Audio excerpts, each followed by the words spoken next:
So Chiefs wide receiver Rashee Rice finally spoke out for the first time to reporters at a local football camp in KC over the weekend, and his answers drew a mixed response from the public. And in this video, we got to talk about why that is, Travis Kelce catching more W's, a running back getting waived to make room for Mecole Hardman, and much more. But first, how about those?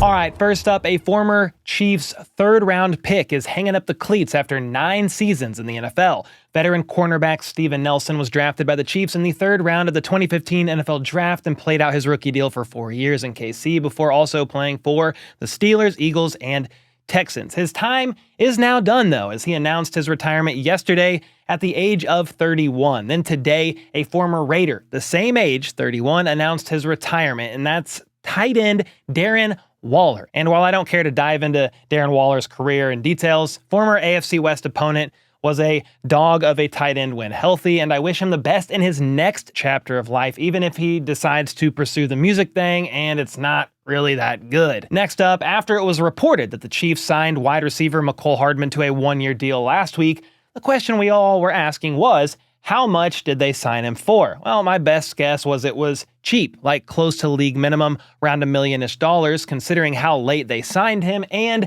per Aaron Wilson, the deal is reportedly a 1-year, $1.125 million contract. I'm pretty sure that is indeed a league minimum deal and is quite a steal considering Hardman signed a 1-year deal last year worth up to $4 million with the Jets. And again, Mecole is a depth piece signing, a guy who can run a 4.33 40, so that adds yet another legitimate speed guy. He also knows the system well, can be used in a variety of roles on offense, as well as in the return game, and you get a guy like that for league minimum, I'll take it. This also confirms to me that Hardman isn't necessarily a guaranteed lock to make the 53-man roster. He does elevate the floor of the room and adds to the competition of the room overall, but just like Sky Moore, Justin Ross, and Kadarius Toney, Mecole is going to have to earn it. With that being said, though, if I had to do another 53-man roster prediction video today, I would have Mecole Hardman favored to make the 53-man roster for everything I stated a moment ago,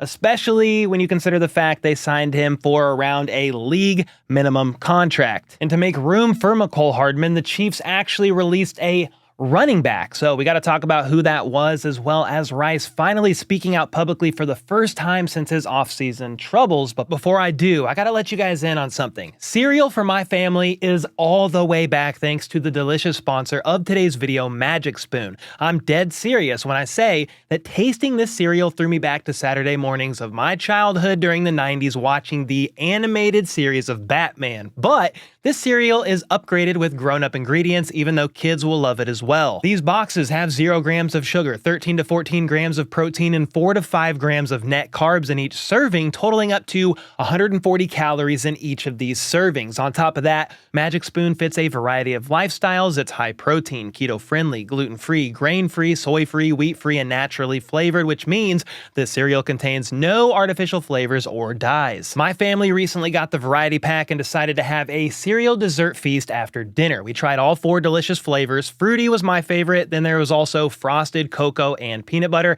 And my wife actually went 200 IQ mixing the cocoa and peanut butter together, which was fire. My kids devoured a couple bowls and ended their night in a food coma. And knowing Magic Spoon is a great fit for our low-carb lifestyle, we are definitely going to get more boxes to enjoy ASAP. So to grab a variety pack for yourself and try today, click the link below to go to magicspoon.com/HBTC and be sure to use the promo code HBTC at checkout to support the channel and get $5 off any order. You can also scan the QR code on the screen if that's easier. And before we get back to the content, it's worth noting that Magic Spoon is so confident in their product, it's backed with a 100% happiness guarantee. So if you don't like it for any reason at all, they'll refund your money, no questions asked. All right, I forgot to mention this last week, but in order to make room for Mecole Hardman on the roster, the Chiefs actually waived running back Hassan from the 90-man roster. That was, I guess, a little surprising to me, but there's still plenty of competition in the running back room after Pacheco and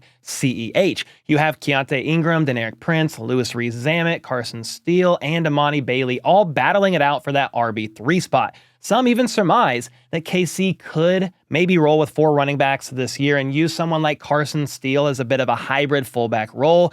There's also the possibility that even though rookie receiver Xavier Worthy is numero uno, veteran running back Jerick McKinnon could return here in the near future and simply don a different number. We shall see about that, though, because last time Chiefs GM Brett Veach weighed in about the running back room, he made it seem like there was plenty of talent in said room, and the goal was to have all these guys kind of duke it out for that RB3 spot. And speaking of Xavier Worthy, numero uno, the young wideout and a plethora of other teammates could be seen posing and taking photos/videos during the Chiefs media day today. You could also see Patrick Mahomes, Chris Jones, Justin Reed, McDuffie, Pacheco, and the list goes on as they all help make content that's going to be used throughout the season for social media for sure, but also to be played during the actual games. Then, in some quick hitter player news, tight end Travis Kelce could be seen in Ohio over the weekend to participate in a charity softball event hosted by Cleveland Browns tight end David Njoku. Several Browns players were in attendance as well,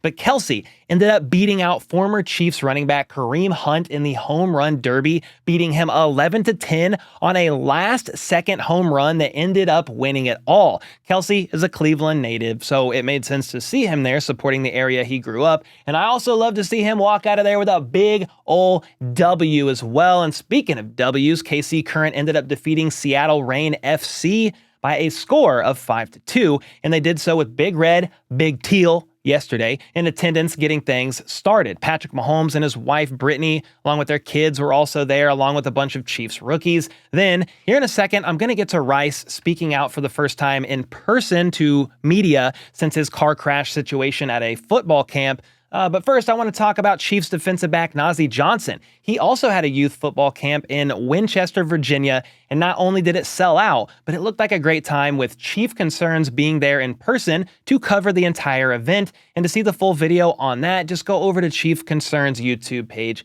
here. Then, another camp took place in Kansas City at Central Park that boasted a bunch of Chiefs players in attendance, with those being Xavier Worthy, Sky Moore, Rashee Rice, Marquise Hollywood Brown, Justin Ross, defensive back Kelvin Joseph, and I think Mecole Hardman was even there. They could be seen working with the kids, and then of course, this was the first time reporters got any kind of access to Rashee Rice since all the offseason events went down. Harold Kuntz of Fox 4, among a couple other reporters, got to ask Rice some questions, and Rice shared that he's currently taking everything day by day, doing well, all things considered. He's grateful for every day, noting that nothing is possible without the grace of God. So, quote, "We are just out here trying to show the love and are blessed from every opportunity." And when asked if he's learned from the things that happened to him this offseason, Rice responded by saying, "Of course, I've learned so much from that. All I can do is mature and continue to grow from that. This is a step in a better direction for me." He then went on to say that accidents and stuff like this happen. All you can do, though, is move forward and walk around being the same person, trying to be positive so everyone can feel your love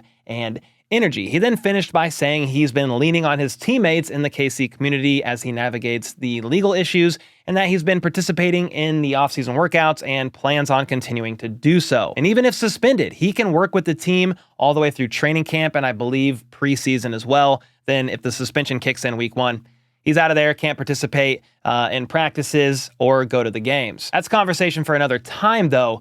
But I want to talk about what Rice had to say because, of course, some people liked what Rice had to say. They thought it was sufficient, while others thought his comments fell short. Those in support are saying, hey, everyone makes mistakes and they are glad Rice is working on things. Then there are those who thought what Rice said fell short of the mark. There wasn't an apology to the victims of the wreck or anything like that when he spoke to the media. And I guess my counter to that one is Rice did technically already issue a public apology back in April. It says right here he sincerely apologizes, so he did say that in a post, but yes, not in person on a mic or to reporters. However, no matter what this man says, his words and statements will never be enough for some people considering everything that's gone on, though I agree here with this comment that says this: we all make mistakes, but he has to learn from this, not just say it. I hope he does, and this helps him mature. Either way, Rice will be facing the consequences of his actions as he's still going through the legal process that includes multiple felony charges, a $1 million or so lawsuit, and will eventually also be suspended by the NFL. But with all that being said, what do you guys think of Rice's first public comments here? Do you think they fell short of the mark? He needed to apologize? Or nah, what he said was fine as long as he backs it up with what he said bed with his actions over time? Let me know either way in the comments down below. Before I get out of here, here's a couple more things worth noting. Chiefs mandatory minicamp starts tomorrow, and this is now when players have to show up or they could be facing fines. Per Arrowhead Pride, it looks like players with unexcused absences are subject to over $15,000 in fines for the first day missed, then it goes up to $31,000 for day 2, and finally $45,500 for day 3. The players who have yet to be seen at any of the media looks are defensive tackles Isaiah Buggs and Chris Jones, though I know Chris Jones has been there in some capacity at the voluntary workouts, just didn't happen to be there during the media looks.